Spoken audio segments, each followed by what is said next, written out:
Roy Suryo CS tidak menerima hasil survei ya di mana sebagian besar masyarakat Indonesia itu tidak percaya dengan ijazah palsu Pak Jokowi. Mereka sangat-sangat mempercayai Pak Jokowi ya. Kita juga sudah melihat rekam jejak Pak Jokowi di mana saat Pak Jokowi menjabat sebagai presiden itu sangat-sangat disukai oleh masyarakat, disayangi oleh masyarakat. Bahkan setelah beliau tidak menjabat lagi sebagai presiden juga masyarakat masih tetap percaya dan tetap menyayangi Pak Jokowi ya. Dan Roy Suryo CS tidak mempercayai itu gitu hasil survei tersebut ya. Di sini Pak Roy Suryo sangat-sangat ramah senyum sekali ya. Kalau kita lihat di video-video sebelumnya juga Pak Roy Suryo itu orangnya gimana ya? Ramah banget senyum ya. Sangat-sangat ramah begitu teman-teman ya. Kalau Rismon ini orangnya emang serius ya. Kalau Dokter Tifa itu suka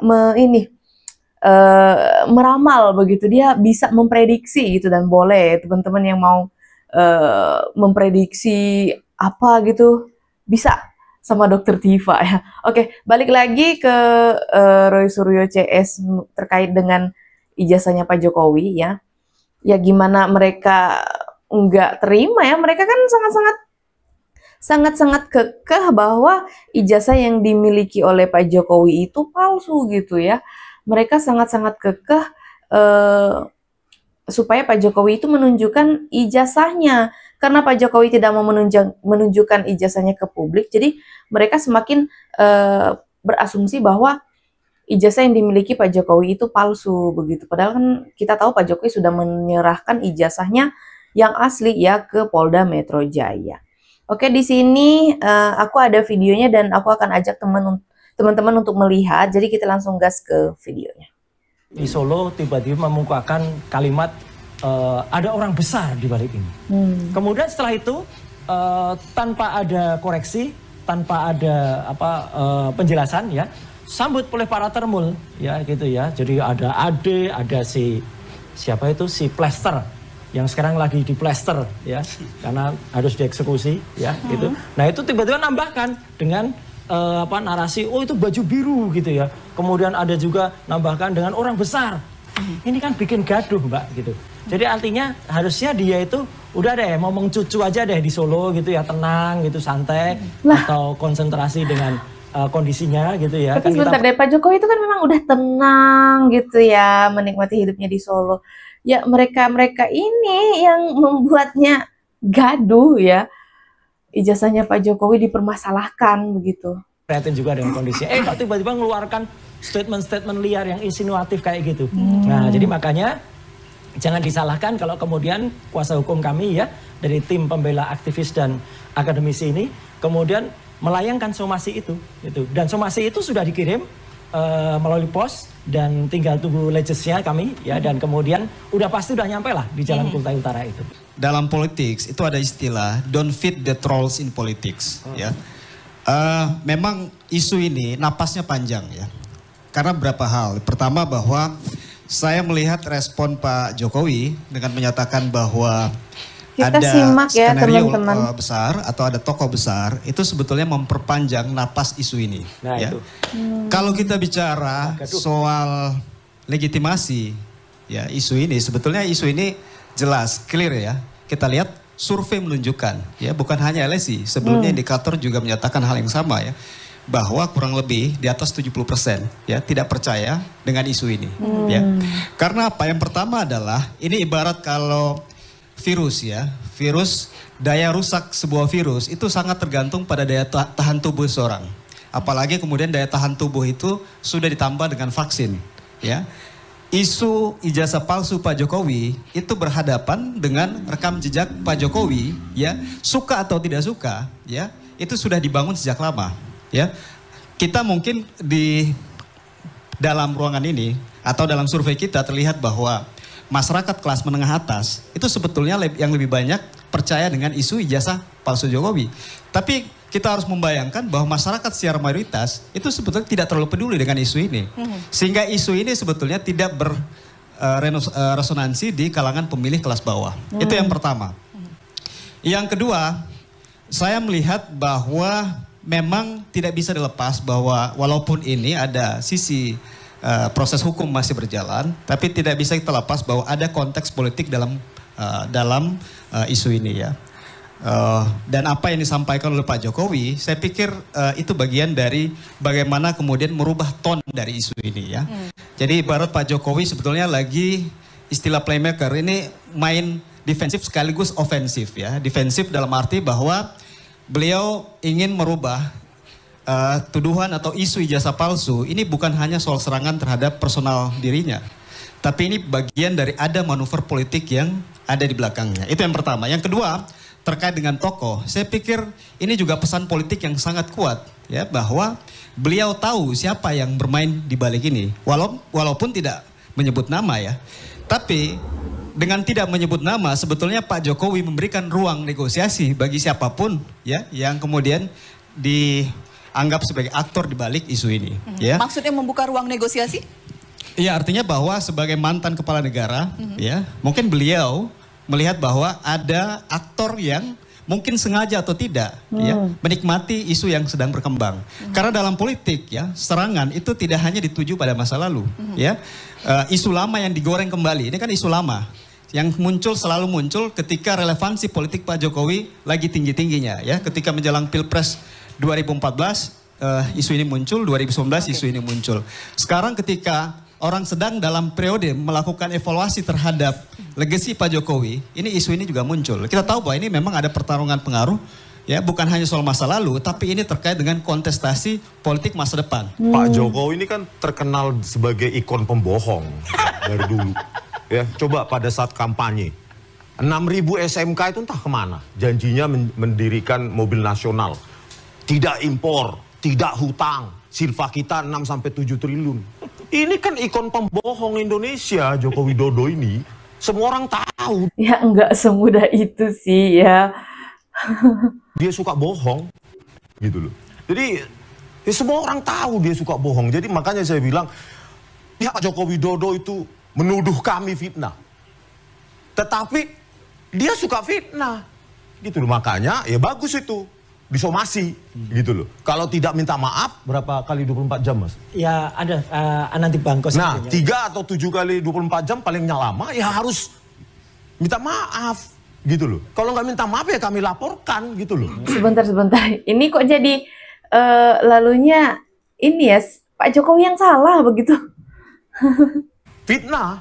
Kalau kembali ke orang besar, jangan-jangan memang ada orang yang pengen jadi kingmaker. Orang ini pengen jadi kingmaker mungkin. Ini Mbak Elvira.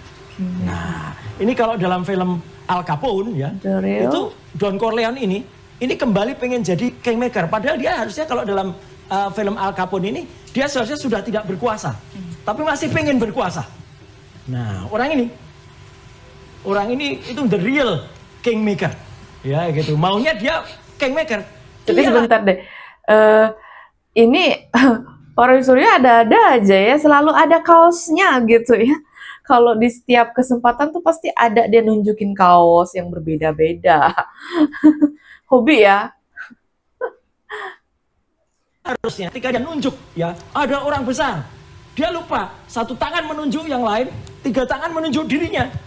Dialah sebenarnya yang pengen disebut orang besar di balik ini. Yang menikmati isu ini. Jadi menurut Anda Pak Jokowi yang diuntungkan? Saya nggak tahu di gambar siapa ini Don Corleone itu ya gitu. Jadi artinya apa?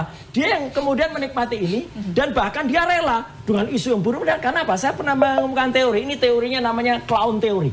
Clown teori itu teori badut. Teori badut tuh mau jatuh, mau terguling-guling, yang penting penonton lucu, tertawa. Oh dia seneng. Sama. Ini tuh dia seneng menikmati gitu. Bagi saya sebetulnya isu ini sudah selesai. Ya, artinya apa yang disampaikan oleh Bang Roy, ya, Bang Rismon, ya, sebetulnya ini bukan hanya persoalan trust terhadap Pak Jokowi, ini juga adalah persoalan trust terhadap negara kita. Karena Pak Jokowi melewati proses pemilu mulai dari wali kota, gubernur sampai presiden 2 periode. Jadi ini persoalan sangat besar. Ada distrust, ada delegitimasi bukan hanya ke personal Pak Jokowi, tapi delegitimasi terhadap negara, dan saya pikir itu dalam taraf yang sangat berbahaya. Saya highlight tadi ada mengatakan Republik ya, ini. Tapi memang publik kita kan lebih suka menyebarkan kontroversi dibanding klarifikasi. Itu kan memang DNA atau nature dari dari media sosial kita ya, sehingga memang isu ini masih punya gaung yang besar. Ini kan istilahnya echo chamber aja. Karena kita berada di kelompok kelas menengah atas, kita merasa bahwa isu ini kuat, tapi ternyata tidak. Ya, isu ini di bawah, di level bawah, ini bukan isu yang menjadi perhatian. Ya, dalam teori kita sebut sebagai confirmation bias ya. Karena kalau kita lihat pemilih Pak Anies dan pemilih Pak Ganjar itu adalah pemilih yang paling banyak kalau dari total 12,2% ya. Karena di survei kita menunjukkan bahwa ada 12,2% yang percaya. Kalau di surveinya Mas Burhan kurang lebih sekitar 16 sampai 19% ya. Tapi dari sisi breakdown data kita lihat ada kesamaan ya, bahwa memang ada confirmation bias ya. Jadi mereka cenderung mencari atau meyakini informasi yang sesuai dengan pandangan politik mereka sebelumnya. Jadi memang sebetulnya pemilih yang percaya terhadap isu ijazah palsu Pak Jokowi adalah pemilih yang memang sudah lama itu mengkritik atau tidak setuju dengan pertama mungkin rekam jejak Pak Jokowi sendiri, ataupun pemilih yang memang sudah lama mengkritisi kebijakan Pak Jokowi. Jadi ada resonansi di pemilih di sini. Jadi kalau kita lihat dari data 74,6% pemilih yang tidak percaya, ini menunjukkan bahwa pemilih cenderung melihat isu ijazah palsu Pak Jokowi ini sebagai isu yang spekulatif ya, tidak didasari pada bukti yang kuat ya, tapi bertahan karena ada polarisasi politik. Ya. Jadi memang ada sisi sentimen politik yang bermain sehingga isu ini punya resonansi. Ya, kalau kita tanya di masyarakat kelas menengah atas, kenapa kemudian itu punya gaung? Karena memang tipikal ya, nature-nya pemilih kelas menengah atas adalah pemilih yang skeptis terhadap otoritas. Realitas. Ya. Mereka cenderung sebetulnya, ini juga sebetulnya menjadi paradoks ya, karena pemilih kelas menengah atas termasuk teman-teman mahasiswa ini. Ini kan kita mengakses informasi lebih banyak. Ya, mengakses informasi lebih banyak, lebih variatif. Tapi memang cenderung skeptis terhadap otoritas. Itulah karakter pemilih kelas menengah atas. Ini berbeda dengan pemilih kelas bawah. Jadi sebetulnya ini bisa dijelaskan secara objektif. Saya ingin mengomentari tentang data sampling dari survei ya. Karena memang keakuratannya tidak ada evaluasinya. Berapa persen keakuratannya itu kan klaim margin of error sekian. Coba kita perhatikan.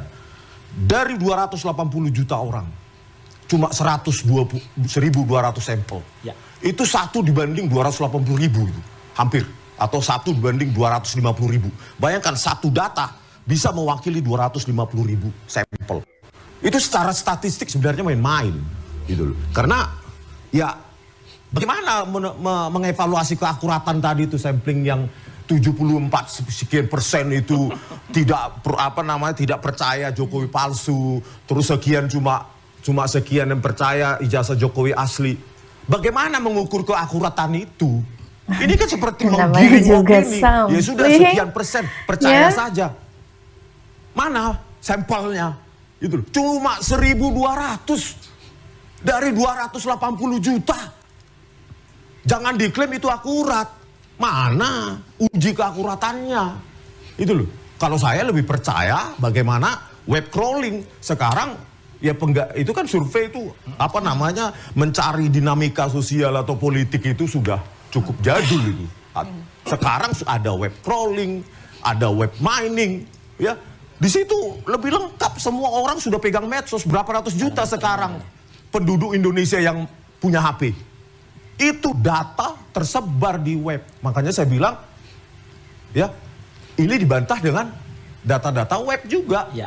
Itu lebih representatif daripada yang sudah konvensional. Dan ini biasnya sangat besar. Kenapa? Semakin kecil sampel, maka biasnya itu semakin besar. Kecurigaan terhadap atau keraguan terhadap hasil survei itu hal yang lumrah. Ya. Dalam demokrasi yang membedakan antara seorang intelektual dan seorang buzzer adalah cara kita membuktikan keraguan itu ya. Apa yang disampaikan oleh Bang Rismon ini sebetulnya udah 15 tahun lalu. Jadi saya pikir telat kalau Bang Rismon mempertanyakan soal metodologi ini ya. Karena ini sebetulnya satu perdebatan yang sudah terjadi 15 tahun yang lalu ya. Itu pertama. Yang kedua adalah saya pikir ada data pembanding. Kalau kemudian meragukan data ini, kalau kemudian Bang Rismon bisa menyajikan data pembanding yang lain, saya pikir itu lebih baik. Jangan-jangan Bang Rismon lebih percaya polling di kolom komentar YouTube dibanding polling 1.200 responden. Karena 1.200 responden itu sebetulnya secara metodologis itu sudah tepat ya. Kalau butuh diskusi lebih panjang, saya pikir nanti kita butuh sesi yang lain untuk bicara soal metodologi ya. Poin saya adalah survei ini sebetulnya menunjukkan kepada kita semua, kepada publik ya, bahwa tadi yang saya katakan ya, mungkin kita berada dalam posisi semacam echo chamber tadi ya, karena kita bergaul dalam kelompok yang sama sehingga kita merasa bahwa isu ini punya resonansi yang kuat ya.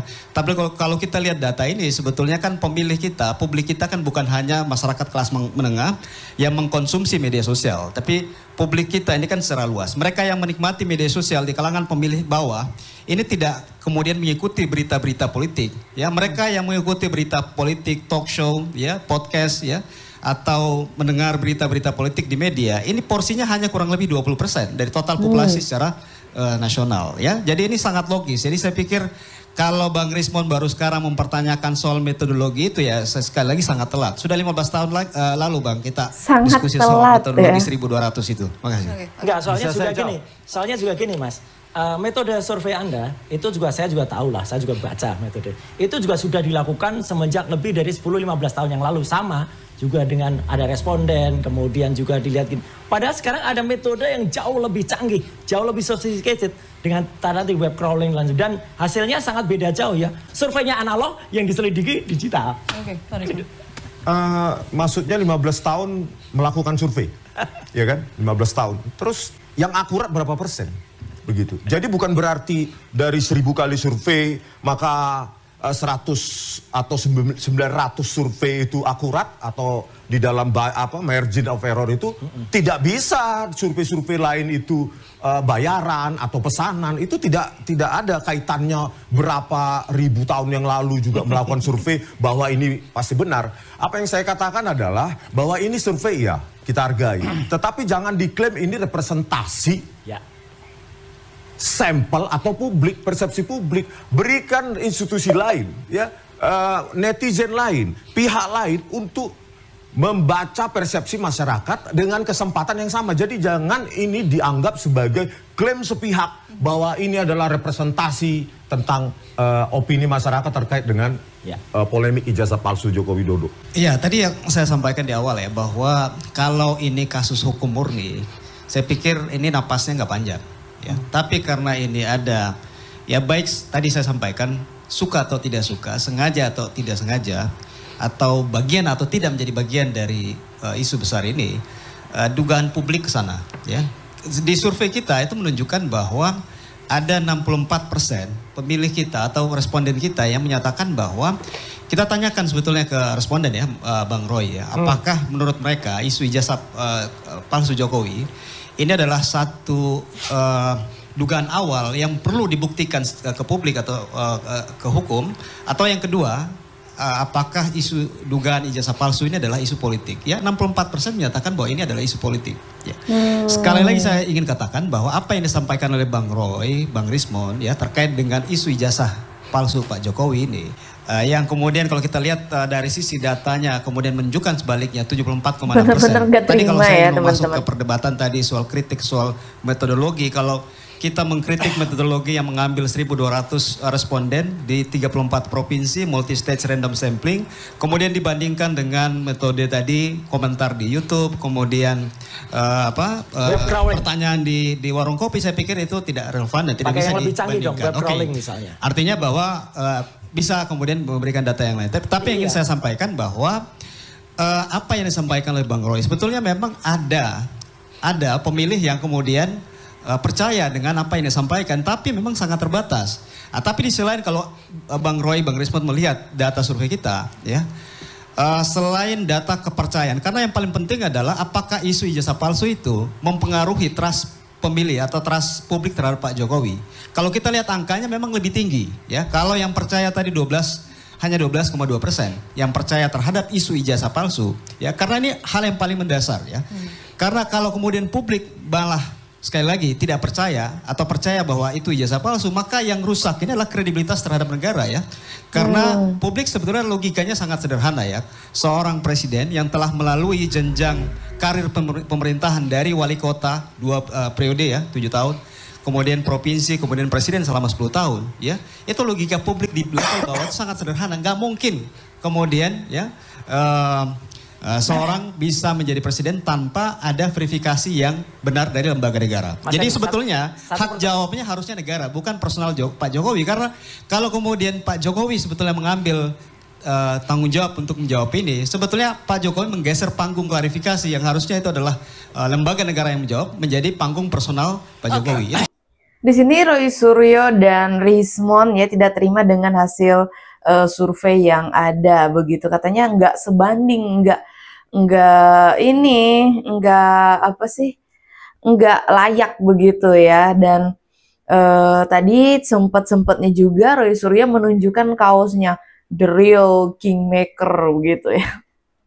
Tapi kalau kita lihat di kesempatan-kesempatan yang sudah kita lihat ya, video-video gitu yang sudah kita simak ya, ada beberapa momen di mana Roy Suryo ini menunjukkan kaos juga begitu, dan itu macam-macam gitu kaosnya teman-teman ya. Apakah beliau ini sambil mempromosikan gitu kaosnya atau bagaimana ya?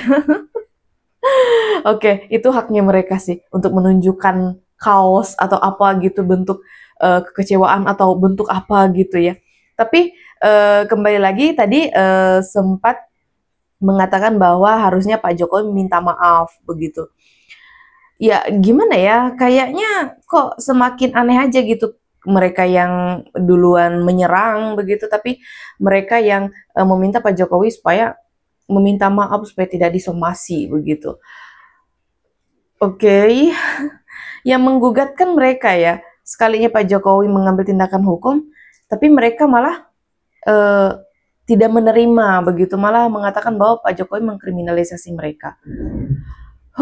Oke, tarik napas panjang ya teman-teman ya. Oke, menurut kalian gimana teman-teman tentang video yang barusan kita simak? Coba ketik-ketik di kolom komentar. Aku juga ucapin terima kasih banyak buat teman-teman yang sudah setia bersama Arissa Sebastia, selalu ngikutin aku. Oke, sekian dulu video dari aku. Sampai jumpa di video selanjutnya. Bye!